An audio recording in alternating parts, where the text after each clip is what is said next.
Hello friends, स्वागत है आप सभी का खुशबू एकेडमी में। आज हम आपको इसमें बताने वाले हैं फ्रेंड्स क्रिया के बारे में, वर्ब के बारे में बात करेंगे। ठीक है, जैसे कि फ्रेंड्स आप सभी लोग जानते हैं, हमने आपको इसमें हिंदी भाषा के बारे में सब कुछ बता दिया है। और जितने भी मतलब मैंने आपको इसके शब्द, वर्ड, वाक्य, ये सभी जितने थे, जातिवाचक संज्ञा, भाववाचक संज्ञा, सर्वनाम, विशेषण, यहाँ तक का हमारा टॉपिक हो चुका है। जिसने भी वो वीडियो ना देखा हो, चैनल पर जा करके आप सभी वीडियो देख सकते हैं। ठीक है, अब हम बात करेंगे फ्रेंड्स आज क्रिया के बारे में। तो क्रिया देखिए फ्रेंड्स, क्रिया किसे कहते हैं, वर्ब किसे कहते हैं। तो इसकी सीधा सीधा हम परिभाषा की बात कर लेते हैं। देखिए, जिस शब्द में किसी काम का करना या होना पाया जाए उसको क्या कहेंगे, क्रिया कहा जाता है। ठीक है, जैसे कि आप जिस शब्द में किसी काम का करना अथवा होना पाया जाता है उसे क्रिया कहते हैं। क्रिया का शब्द का अर्थ होता है काम। जिस वाक्य में जिस शब्द से किसी काम का होना अथवा करना पाया जाए उसे ही क्रिया कहते हैं। समझ में आया आप लोगों को। अब हम नेक्स्ट बात करेंगे इसके एग्जाम्पल यानी उदाहरण के बारे में। तो उदाहरण देखिए फ्रेंड्स, रसीम दौड़ना पसंद करती है। तो रसीम क्या कर रही है, दौड़ना मतलब दौड़ रही है। ठीक है, इसको दौड़ना पसंद है तो ये क्रिया कर रही है। ठीक है, कोई भी वर्क करना उसका कहलाएगा, क्रिया कहलाएगा। तनु भोपाल जाएगी, ऋतु खेल रही है। तो ये सभी क्या वर्ड है फ्रेंड्स, ये सभी जितने भी वर्ड हैं ये इसमें पता चल रहा है कि क्रिया हो रही है। कोई भी व्यक्ति कुछ ना कुछ कार्य कर रहा है। ठीक है, अब नेक्स्ट फ्रेंड्स हम बात करेंगे धातु। जिस मूल शब्द से क्रिया बने उसे ही धातु कहा जाता है। ठीक है, यहाँ पे देखिए फ्रेंड्स, जैसे मैंने आपको यहाँ पे उदाहरण बताया एग्जाम्पल इसमें, तो यहाँ दौड़ी जाएगी, खेल रही है, इन सब में क्या होगा, ये सभी काम का होना अथवा करना पाया जाता है। तो ये शब्द क्या कहलाएंगे, क्रिया कहलाएंगे। अब तो मुझे लगता है क्रिया आप लोगों को जरूरत ही नहीं बताने की, आप लोगों को रट गया होगा। अब देखिए हम धातु की बात करें। देखिए, जिस मूल शब्द से क्रिया बने उसे ही क्या कहेंगे, धातु कहेंगे। ठीक है, अब धातु का फ्रेंड्स प्रयोग कैसे करते हैं, जैसे दौड़ना, जाना, खाना, पीना, ये सभी क्या होगा, सभी धातु कहलाएंगे। ठीक है,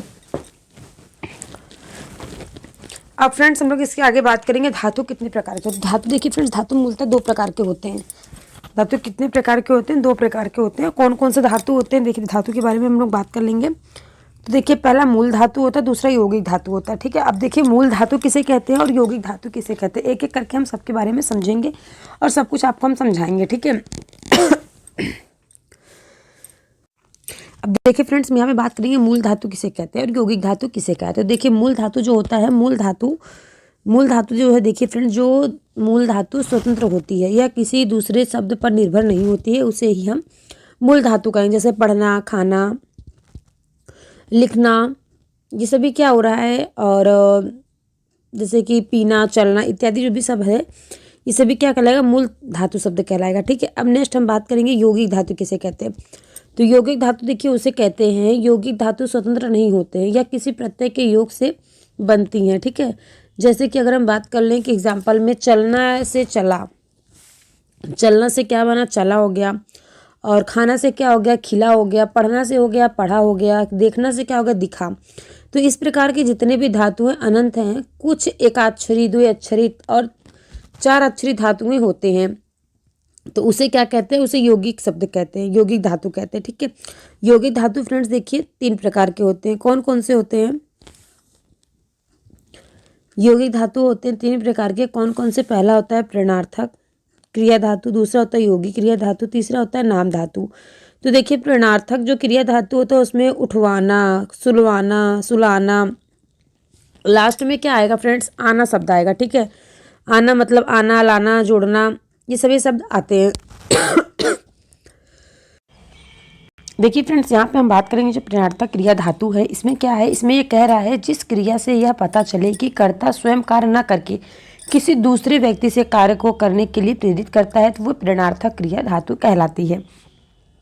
जैसे कि फ्रेंड्स एग्जाम्पल में आप लोग देख ही रहे हैं, करना का क्या हो गया, करवाना, मतलब प्रेरणा दे रहा है ना दूसरे को करने के लिए। करवाना, कटवाना, लजवाना, सिलवाना, खिलवाना, चलवाना, तो ये सभी क्या हो गया फ्रेंड्स, ये सभी एग्जाम्पल है प्रेरणार्थक क्रिया धातु के। ठीक है, अब हम नेक्स्ट बात करेंगे फ्रेंड्स यौगिक क्रिया धातु किसे कहते हैं। तो देखिए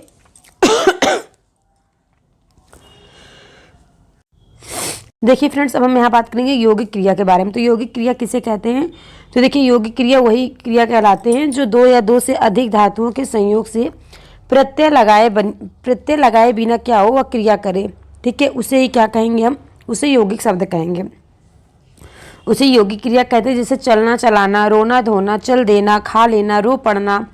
तो ये सभी प्रकार के एग्जाम्पल है यौगिक क्रिया के। अब हम फ्रेंड्स आगे बात करेंगे नाम धातु। नाम धातु किसे कहते हैं, नाम धातु क्रिया के बारे में, ठीक है।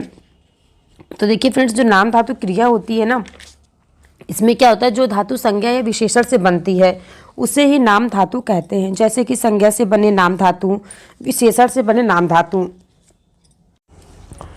तो देखिए फ्रेंड्स, यहाँ पे नाम धातु की हम लोग बात कर रहे थे, ठीक है। नाम धातु जो आप लोगों को समझा दिए क्या होता है, संज्ञा से बने धातु और विशेषण से बने धातुओं को भी क्या कहा जाता है, नाम धातु कहा जाता है।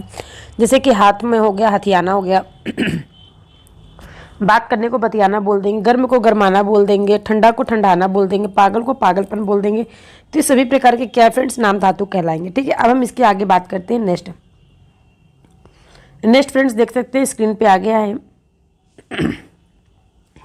तो यहाँ फ्रेंड्स है क्रिया के भेद किसे कहते हैं। तो क्रिया के भेद देखिए फ्रेंड्स, दो प्रकार के होते हैं, सकारात्मक क्रिया और आक्रामक क्रिया। जैसे कि फ्रेंड्स आप लोग इंग्लिश में भी पढ़े होंगे, डायरेक्ट इनडायरेक्ट जिसको बोलते हैं, ठीक है। जैसे डायरेक्ट क्या हो गया, सकारात्मक क्रिया क्या है, रीता आम खाती है, ठीक है। और जो सकर्मक होता है वो द्विकर्मक भी होता है, संयुक्त भी होता है, ठीक है। लेकिन जो आकर्मक होता है वो आकर्मक प्रकार का ही होता है। अब हम थोड़ा सकर्मक के बारे में समझेंगे, सकर्मक किसे कहते हैं। देखिए सकर्मक जिस क्रिया के व्यापार का फल कर्म पर पड़ता है उसे सकर्मक क्रिया कहते हैं, ठीक है। जैसे कि देखिए सकर्मक क्रिया का अगर उदाहरण की बात करें, मंजुला आम खा रहा है, यहाँ खा रहा है, क्रिया के व्यापार का फल आम पर पड़ रहा है, तो अतः ये खा रहा है, यह क्रिया क्या कहलाएगी, सकर्मक क्रिया कहलाएगी, ठीक है। तो फ्रेंड्स जहाँ तक मैं जानती हूँ आप लोग सकर्मक क्रिया अच्छे से समझ गए होंगे। अब हम फ्रेंड्स बात करेंगे अकर्मक क्रिया के बारे में, ठीक है।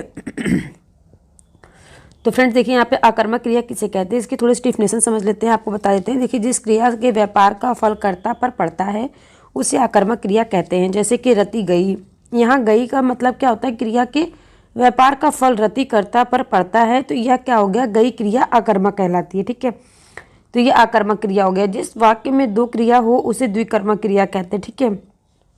कुछ अकर्मक और सकर्मक क्रिया भी ऐसी होती हैं जो पूरा अर्थ न दे, उस अर्थ को पूरा करने के लिए जो शब्द जोड़े जाते हैं उन्हें क्या कहते हैं, उन्हें पूरक शब्द कहते हैं, ठीक है।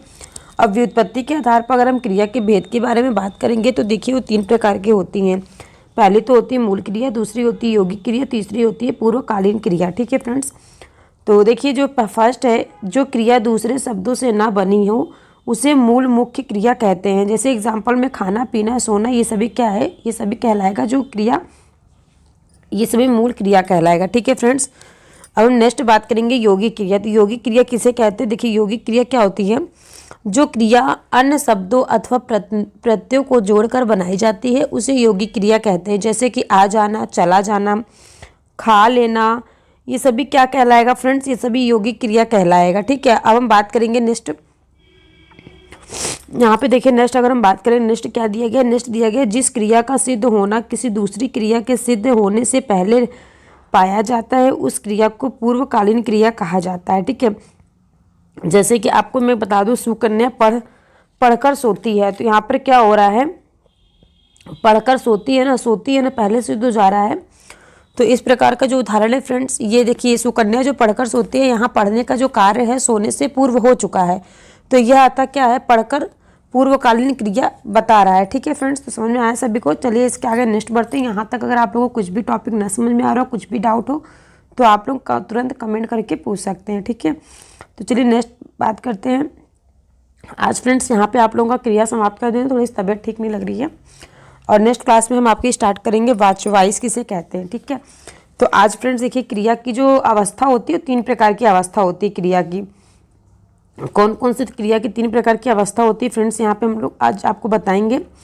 तो पहली होती है सामान्य अवस्था, दूसरी होती है विधि अवस्था, तीसरी होती है संभाव्य अवस्था। तो पहला देखिए जो सामान्य अवस्था होती है उसको क्या, कैसे उसको डिफाइन किया जाता है। देखिए सामान्य अवस्था होती है फ्रेंड्स, देखिए जिस क्रिया में क्या हो, सामान्य अवस्था का बोध तथा किसी विधान का निश्चय ज्ञात हो उसे सामान्य अवस्था की क्रिया कहते हैं।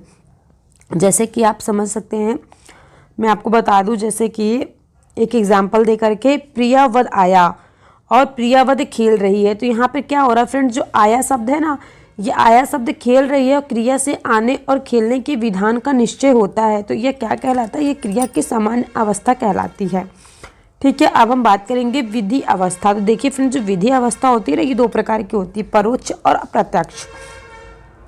मतलब भविष्य काल और वर्तमान काल दो प्रकार की होती है। ठीक है, जैसे कि आप लोग इसमें आप लोग इंग्लिश में भी पढ़े होंगे, तो उसी हिसाब से फ्रेंड्स हिंदी में भी रहता है। तो ठीक है, हिंदी में हम लोग विधि अवस्था की डिफिनीशन आपको बता देते हैं।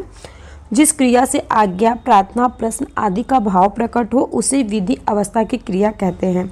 जैसे कि आप एग्जाम्पल में समझ सकते हैं, तुम खाओ, आप मुझे 100 रुपये दीजिए, क्या मैं अंदर आऊँ। ये इस प्रकार के एग्जाम्पल मैं आपको बता रही हूँ विधि अवस्था में।